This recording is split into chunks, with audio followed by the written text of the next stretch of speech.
అమ్మ ముందుగా మీకు దీపావళి శుభాకాంక్షలు.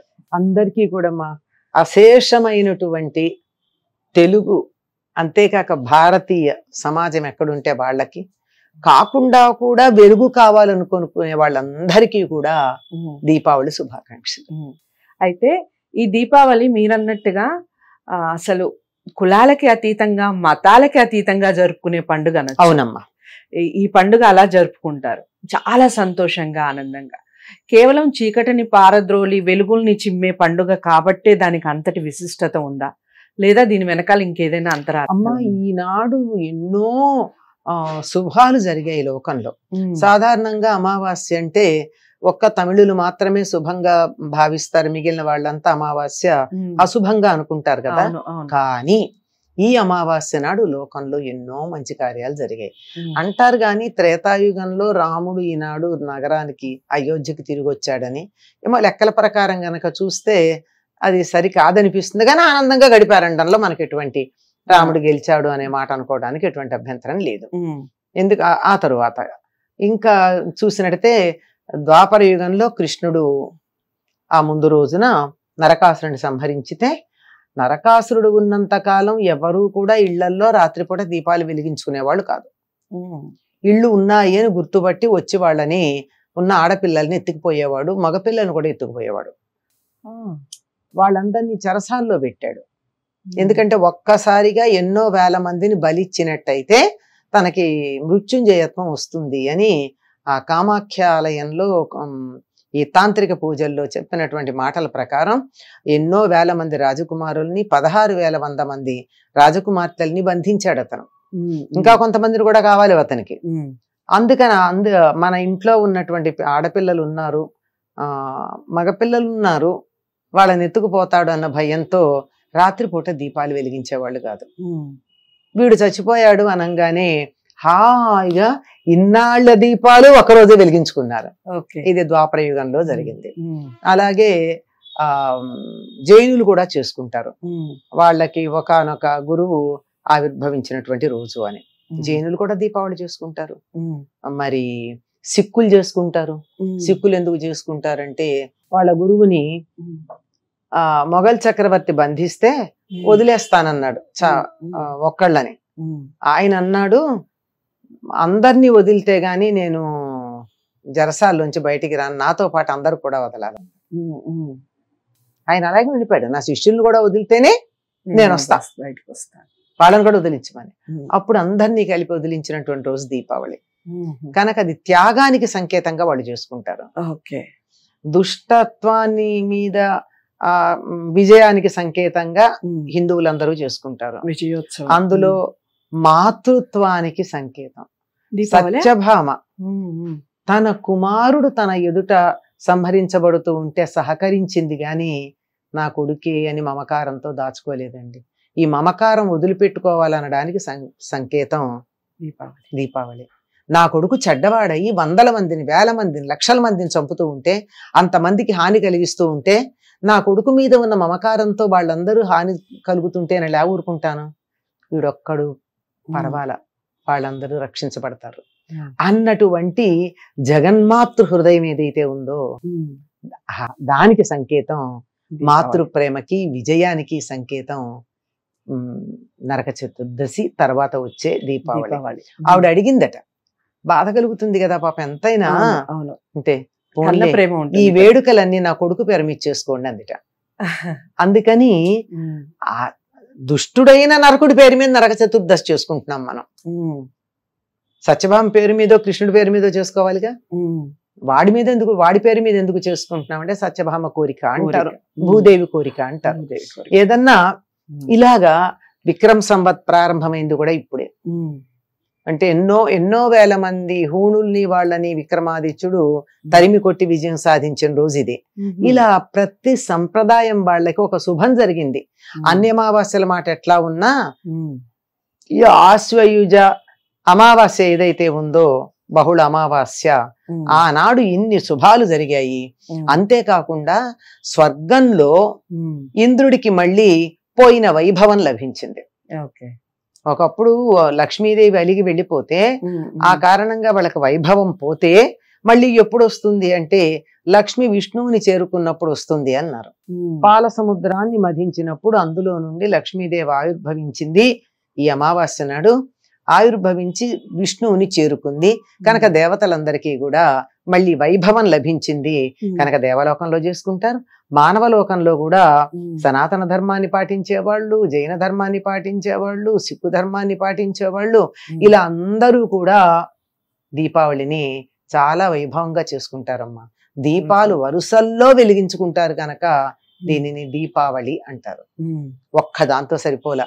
చూడండి, చాలా కాలం లేకపోతే ఆబగా ఉంటుంది మనకి. అవును, ఇన్నాళ్ళు వెలిగించుకోలేదు కనుక దీపాలు ఇప్పుడు చాలా సంతోషంగా దీపాలు వెలిగించుకోవడానికి చాలా ఉత్సాహంగా ముందుకు రావాలి. దీపావళి నాడు పూజ ఏ విధంగా చేసుకోవాలమ్మా? దీపావళి ఈనాడు ఎవరి పూజ చేయాలి? లక్ష్మీ పూజ. లక్ష్మీ పూజ చేస్తాం. ఎందుకు మనం లక్ష్మీనారాయణ పూజ చేస్తాం. సాధారణంగా తెలుగు వాళ్ళందరూ కూడా నిత్యం పూజ చేసేవాళ్ళు. ఏదో షోడశోపచార పూజ చేస్తే దండం పెట్టుకు వెళ్ళిపోయే వాళ్ళు కాక కూర్చుని పూజ చేసేవాళ్ళు ఉంటారే, వాళ్ళందరూ లక్ష్మీనారాయణ, ఉమామహేశ్వర వాళ్ళని ఆవాహన చేసి కూర్చేస్తారు. అంటే దేవతల్ని ఎప్పుడు కూడా ఒంటరిగా చెయ్యంగా మనం. మంది కుటుంబ సంస్కృతి, కుటుంబాన్ని అంతా కలిపి చేసుకుంటాం. అంచేత అట్లా చేసుకుంటాం. అట్లా చేస్తూ నిత్యం చేసే పూజనే కొంచెం విశిష్టంగా చేసుకుంటాం తెలుగు వాళ్ళం అందరం. కానీ ఎవరైతే ఈ కొత్త పుస్తకాలు మొదలు పెడతారో ఉత్తర దేశంలో వాళ్ళందరూ మాత్రం ఈనాడు ప్రత్యేకంగా లక్ష్మీ పూజ చేస్తారు. ఈ లక్ష్మీ పూజ ఎప్పుడు చేస్తారు అంటే సాయంత్రం దీపం పెట్టాక చేయాలి, సూర్యాస్తమయం తర్వాత. ఇంకా గట్టిగా చెప్పాలంటే రాత్రి అర్ధరాత్రి 1 గంటకైనా సరే, 12 గంటల తర్వాత. అంటే సరిగ్గా అర్ధరాత్రి అనేటటువంటిది చాలా లక్ష్మీదేవి అప్పటిదాకా తిరుగుతూ ఉంటుందిటండి. ఏమో ఆఖరణ మన ఇంటికి వస్తే. అందుకే మనం కూడా ఏం చేస్తామంటే లక్ష్మీ పూజ చేసినా చేయకపోయినా సాయంకాలం పూట దీపాలు పెట్టేటటువంటి వేళ చక్కగా తులసి దగ్గర ఇంట్లోనూ దీపాలు పెట్టి లక్ష్మీ పూజ చేసి ఆ తర్వాత కదా దీపాలు బయట పెడతాం. ఆ పెట్టిన తర్వాత ఏం చేస్తారు, ఇంట్లో అన్ని తలుపులు తెరిచి ఉంచుతారు. రాత్రి 12 దాకా దీపాలు వెలిగేటట్టుగా చూస్తారు. ఎందుకు అంటే లక్ష్మీదేవి తన భర్త అయినటువంటి విష్ణుమూర్తిని కలుసుకున్న రోజు కదా అది. మళ్ళీ జన్మలో, ఈ జన్మలో కొత్తగా వివాహం చేసుకుంది. చేసుకున్న తర్వాత ఆవిడ తన వాహనమైనటువంటి గుడ్లగూబనెక్కి విహారానికి బయలుదేరుతుంది. ఆవిడ అలా విహారం చేస్తూ చేస్తూ ఎవరింట్లో తొంగి చూస్తుందో తెలియదు, ఎవరింట్లో తొంగి చూస్తుందో కూడా లెక్కలున్నాయి. ఆవిడికి ఇష్టమైన ప్రదేశాలు కొన్ని ఉన్నాయి, శుచిగా ఉన్నవి, పూలు ఉన్నవి, దీపాలు ఉన్నవి చోట్ల ఏవైతే ఉన్నాయో. దీపాలు నిజంగా చెప్పాలంటే లక్ష్మీదేవికి ప్రతీకలు, ప్రతిబింబాలు. తన ప్రతిబింబమైనటువంటి దీపాలు ఎవరింట్లో ఉంటే వాళ్ళ ఇంట్లో ప్రవేశిస్తుందట. అందువల్ల తలుపులు తెరిచి ఉంచుతారు. ఇది లక్ష్మీ పూజ. ఇంకా మామూలుగా మనమంతరం చేసే పద్ధతి. ఇంకా ఉత్తర దేశం వాళ్ళు అంటే గుజరాత్ మొదలైనటువంటి వాళ్ళందరూ వ్యాపారస్తులు, పుస్తకాలు పూజించేటటువంటి వాళ్ళు ఉన్నారే, పద్దు పుస్తకాలు, వాళ్ళు మాత్రం చాలా ఘనంగా పురోహితుడిని పెట్టుకుని చాలా మంది 12 గంటలకు చేస్తారు. కొద్దిమంది కాస్త ముందు చేసి ఉండలేని వాళ్ళు పూర్తి చేసుకుంటారు. ఏదేమైనా ఇదంతా సూర్యాస్తమయం తర్వాత చేయాల్సింది. అందుకే దీపావళికి అమావాస్య సూర్యాస్తమయం తర్వాత ఉన్న రోజే దీపావళి చేసుకుంటారు. అయితే అమ్మా, దీపావళికి మరో విశిష్టత ఏంటి అంటే చాలా మంది ఇష్టంగా తినే లడ్డు.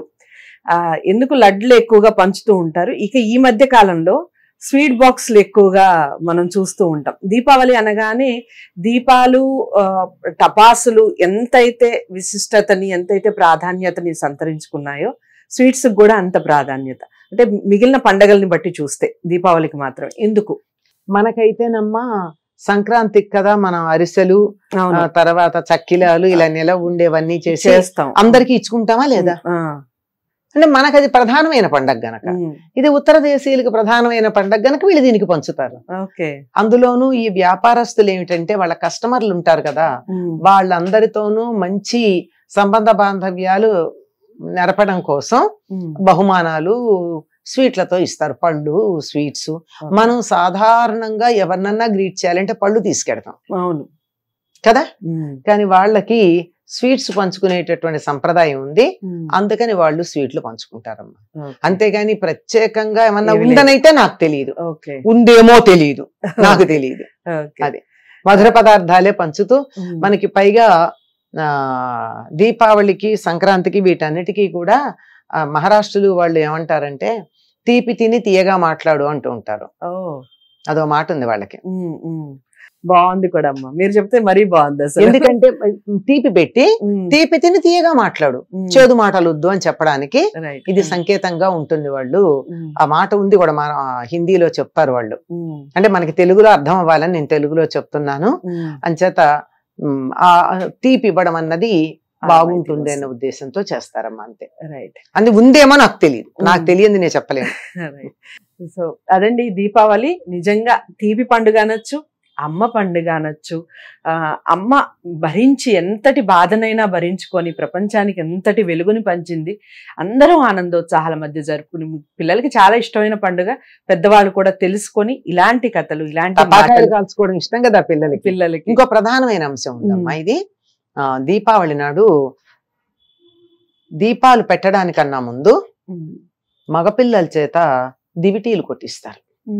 దిబ్బు దిబ్బు దీపావళి మళ్ళీ వచ్చే నాగుల చవితి అని చెప్పి గోగు పుల్లలకి పొడవాటి ఒత్తులు కట్టి వెలిగించి ఇలా గుమ్మం బయట కొట్టించి వాటిని అవతల పారేసి వాళ్ళు వచ్చి కాళ్ళు చేతులు కడుక్కుని అప్పుడు తీపి తిని, ఇంకా ఉంటే పూర్వకాలం అయితే చక్కగా ఇంట్లో మంచి బొగ్గుల మీద కణకణ మండుతున్నటువంటి బొగ్గులు ఉండేవి, వాటి మీద సాంబ్రాణి గుగ్గిలం లాంటివి వేసి అప్పుడు కాళ్ళు చేతులు కడుక్కుని తీపి తిన్నాక అప్పుడు దీపాలు పెట్టేవాళ్ళు. ఇది కూడా పితృదేవతలకు సంబంధించింది. నాగుల చవితి ప్రస్తావన ఉంది. దక్షిణ దిక్కు కొడతారు, మగపిల్లలు కొడతారు, కాళ్ళు చేతులు కడుక్కుంటారు దీపాలు కొట్టాక. అంటే ఇదంతా కూడా పితృదేవతారాధనలో భాగంగా చెప్పుకోవచ్చు. సో అమ్మ మాట వినాలి అనుకునే వాళ్ళందరికీ కూడా చాలా ముఖ్యమైన విషయాలు తెలుస్తూ ఉంటాయి. అందులో ఇదొకటి. దీపావళి ఇంత ఆనందోత్సాహాల మధ్య మనం జరుపుకుంటాం. ప్రతి సంవత్సరం దీపాలు వెలిగించుకోవటం, ఆనందంగా జరుపుకోవడం ఆనవాయితీ. కానీ దాని వెనకాల ఉన్నటువంటి అంతరార్థం ఏమిటి, అసలు దీపావళి ఎందుకు వచ్చింది, ఈ విషయాలన్నీ పిల్లలకు వివరిస్తూ చక్కగా పండుగ జరుపుకోండి. మీ అందరికి కూడా దీపావళి శుభాకాంక్షలు. అలాగే ఈ దీపావళి ఇంకా ఆనందోత్సవాల మధ్య అందరూ జరుపుకోవాలంటే వీడియోని అందరికీ షేర్ చేయండి, లైక్ చేసి ఛానల్ని సబ్స్క్రైబ్ చేసుకోండి. మరో మంచి వీడియోతో మళ్ళీ మీ ముందుకు వస్తాం. నమస్తే. హిట్ టీవీ యాప్, ఇందులో short news, live news, entertainment shows, movies, digital magazines తో పాటు మీ జిల్లా వార్తలను కూడా ఫ్రీగా చూడొచ్చు. ఇంకెందుకు ఆలస్యం, వెంటనే హిట్ టీవీ యాప్ ని డౌన్లోడ్ చేసుకుని ఫ్రీగా ఎంటర్టైన్మెంట్ పొందండి. Hit TV app. Hit TV app. Please download hit TV app. Hit TV app ని ఫ్రీగా డౌన్లోడ్ చేసుకుని ఎంజాయ్ చేయండి. మీకు నచ్చిన ఎంటర్టైన్మెంట్ కోసం హిట్ టీవీ యాప్ ని ఫ్రీగా డౌన్లోడ్ చేసుకుని ఎంజాయ్ చేయండి. హిట్ టీవీ యాప్ ని డౌన్లోడ్ చేసుకుని ఆస్వాదించండి, ఆశీర్వదించండి. ఇంతమంది సెలబ్రిటీలు హిట్ టీవీ యాప్ ని డౌన్లోడ్ చేసుకోండి అని చెప్తున్నారంటే ఎంత మంచి యాప్ ఆలోచించండి. అమెరికా అమెరికా అమెరికా అమెరికాలో చదవాలనుకునే వాళ్ళకి విశ్వసనీయమైన పేరు మన శౌర్య కన్సల్టెన్సీ. UK లో 1 year masters, UK లో 1 year masters, 2 years work permit up to 5 years visa. Contact Shaurya Consultancy. Contact 89851 89851.